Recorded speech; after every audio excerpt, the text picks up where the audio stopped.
The lost treasure of the Knights Templar and pirates buried gold deep underground, and the Vikings sailed there before Columbus, according to legend. However, new evidence suggests that the Romans may have also been on Oak Island. The search for these artifacts was difficult and nearly cost a man his life. One of the biggest mysteries of all is Bole 10X, a deep, dangerous, water-filled shaft that has been the focus of treasure hunters for decades. 80's Dan Blanken's ship is one of Oak Island's most devoted. Because borehole 10X is 235 feet deep and begins with a 181-foot vertical drop through a reinforced steel and concrete shaft, it was not an easy excavation, despite searchers' belief that it could lead to whatever was very deep down. Narrows into a tunnel that is barely 27 inches wide, 44 tons long, and completely obscured by murky water with no light. Two professional divers, Harvey Morash and Michael Gartz, were brought in to investigate 10X by the Lagena brothers. They were aware of the risks but were unprepared for what transpired. Michael would act as a safety diver while Harvey descended, and the crew on the surface would stay in touch through an underwater communication system. However, things started to fall apart a few minutes into the dive with no signal or voice. The team on the surface had no idea if Michael was safe, and they tried to call his name but could not find him. In summary, Oak Island has been a mystery for centuries, with legends suggesting Vikings sailed there before Columbus, the lost treasure of the Knights Templar, and pirates buried gold deep underground.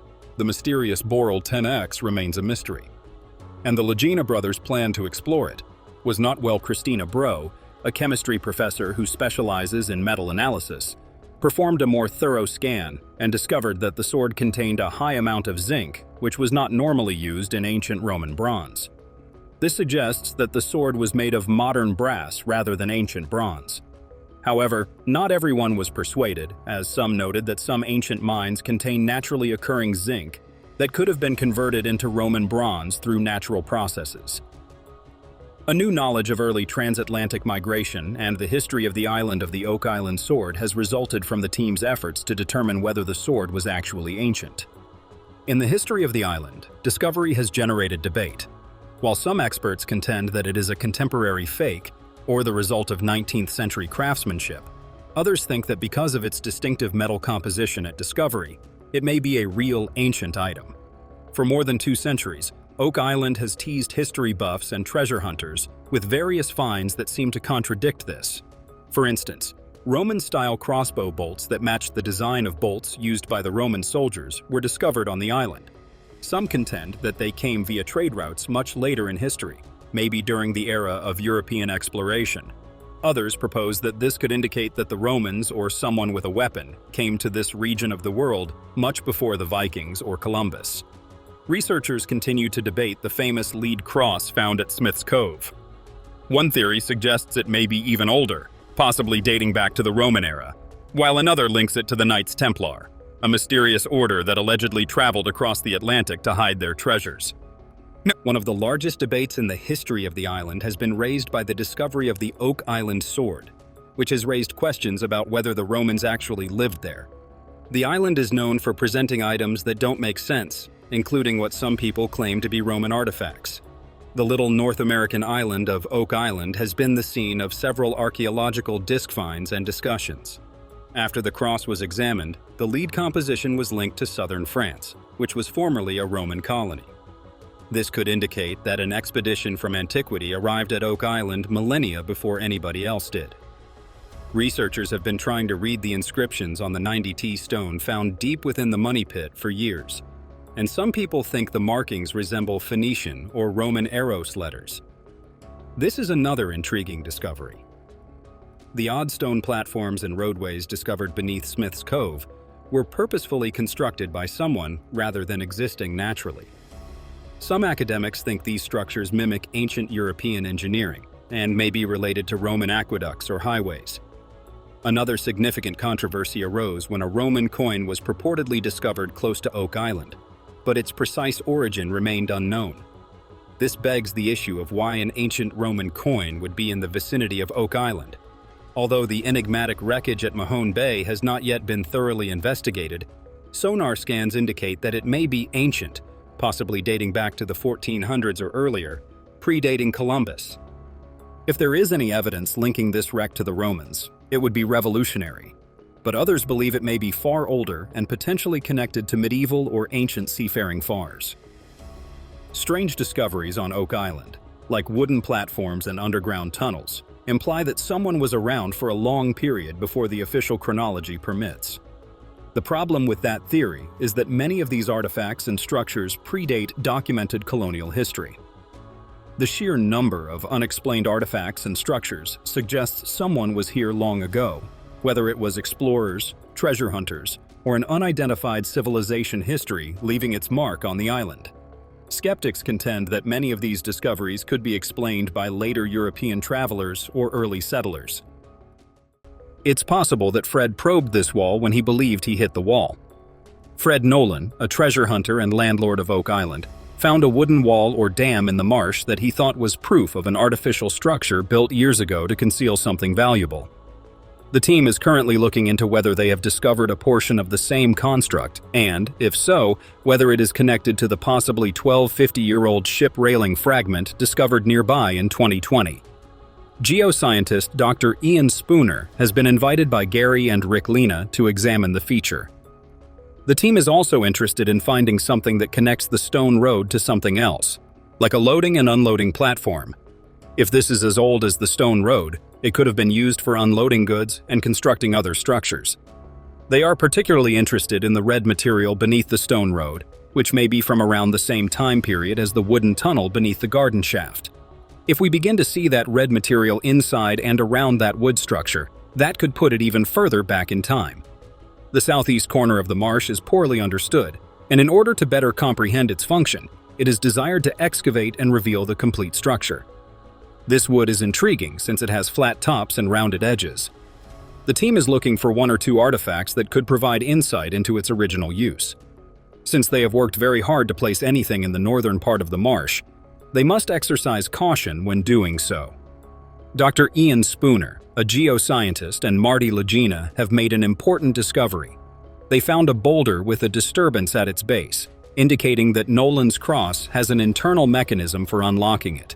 A researcher named John Edwards led the team to this spot with the promise that they might unearth a hidden treasure related to the Knights Templar. When Billy Gart dug around, a huge boulder was found perched atop a possibly man-made stone formation.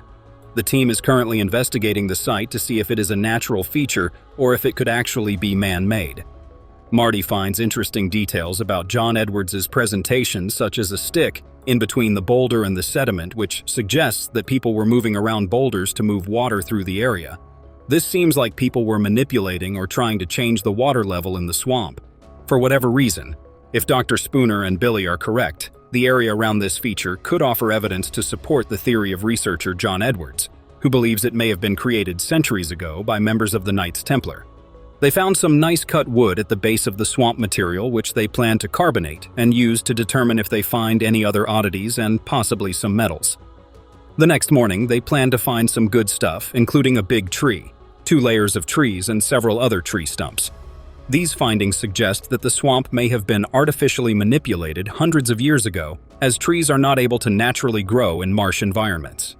The team intends to stroll around and examine the rocks that border the swamp after discovering another intriguing discovery: a large piece of timber that was brought here for a purpose and has been hacked multiple times. While investigating a rock-lined dip at Oak Island that is thought to be a treasure pit, Billy and Rick come across a peculiar concealed stone feature that they think could revolutionize the game. Since it appears to be quite old, the team is thrilled with the discovery and wants to take a break. Billy and Rick are impressed by the circle of stones, which they believe was created when Billy bailed the water out. They don't find any metals, but they found no metals at the paved area or on the stone roadway.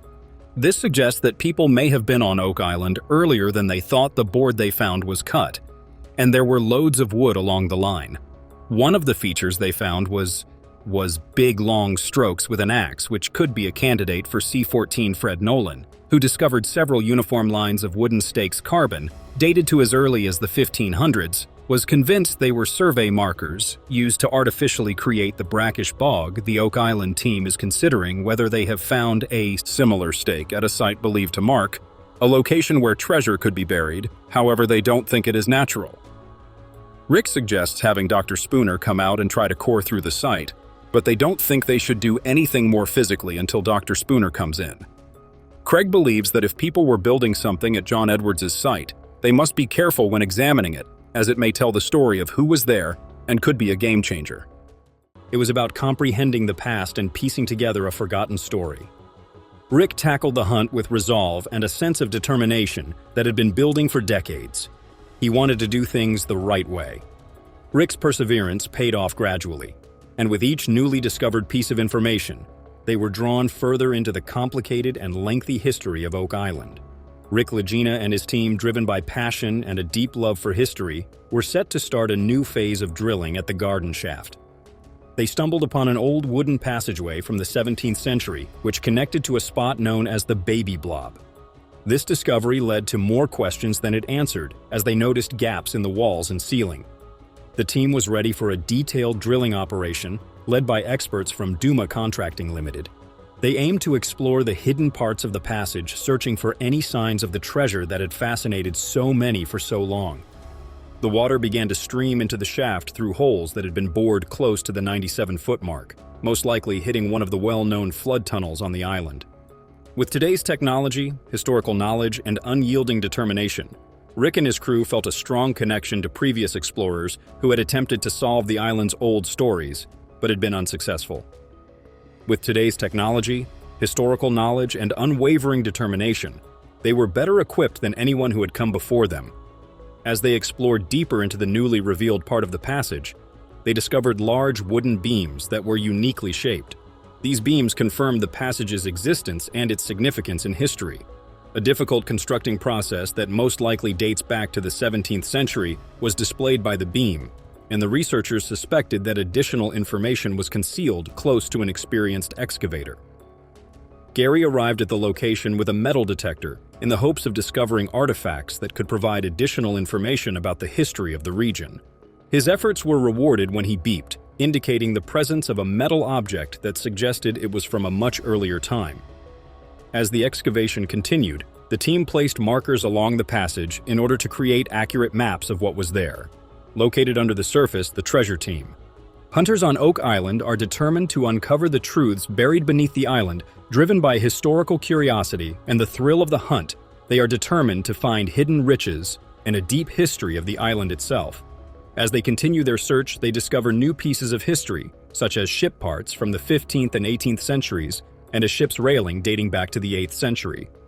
This discovery suggests that the swamp might have a deeper history than initially thought, possibly connecting to Viking explorers from medieval times. As they continue digging, they come across unexpected discoveries, such as a large wooden structure that resembled a wall or dam, which they believe could be linked to an ancient ship railing geoscientist. In order to investigate the region surrounding the wooden building and establish whether or not it is connected to an old stone road that is 500 years old, Dr. Ian Spooner is called in. Marty Lagina and Dr. Spooner are working on another region that has piqued their curiosity, and they are fascinated by a gigantic stone that is embedded in a rock and is situated on top of a man-made stone structure. Dr. Spooner finds a stick wedged between the boulder and the dirt below it, proving that the boulder was moved on purpose to control the flow of water in the swamp. The team's determination to uncover the truths and mysteries surrounding Oak Island is evident in their exploration of the swamp and its rich history. The team of researchers led by Gary and Billy returned to the swamp to uncover more clues about the history of Oak Island. They discovered strange tree stumps and layers of old wood supporting Dr. Spooner's theory that the swamp had been changed by people long ago. As they continued digging, they discovered more clues such as a gold-coated button, a circular arrangement of stones within a pit lined with rocks, and several pieces of neatly cut wood and other wooden artifacts. These items seem to have predate any known history of Oak Island, driving them to delve deep into its past. The team agreed not to make significant changes to the area until further analysis by Dr. Spooner. They also discovered a 600-year-old lead coin and a piece of silverware with an intricately designed handle, suggesting a rich layer to Oak Island's past. A new set of questions regarding the history of the island was brought to light when an old shoe bottom with metal studs that had been made using conventional methods was found. Marty and Rick Lagina, along with their colleague Craig Tester, concentrated their efforts on the southern portion of the swamp. where they discovered a concealed wooden structure hidden beneath a stone pathway. This structure resembled the construction of a log cabin with additional wooden supports and underbrush, which suggested that construction may have been abruptly halted. The team was eager to learn more about the historical significance of the site and the lives of those who had once called it home.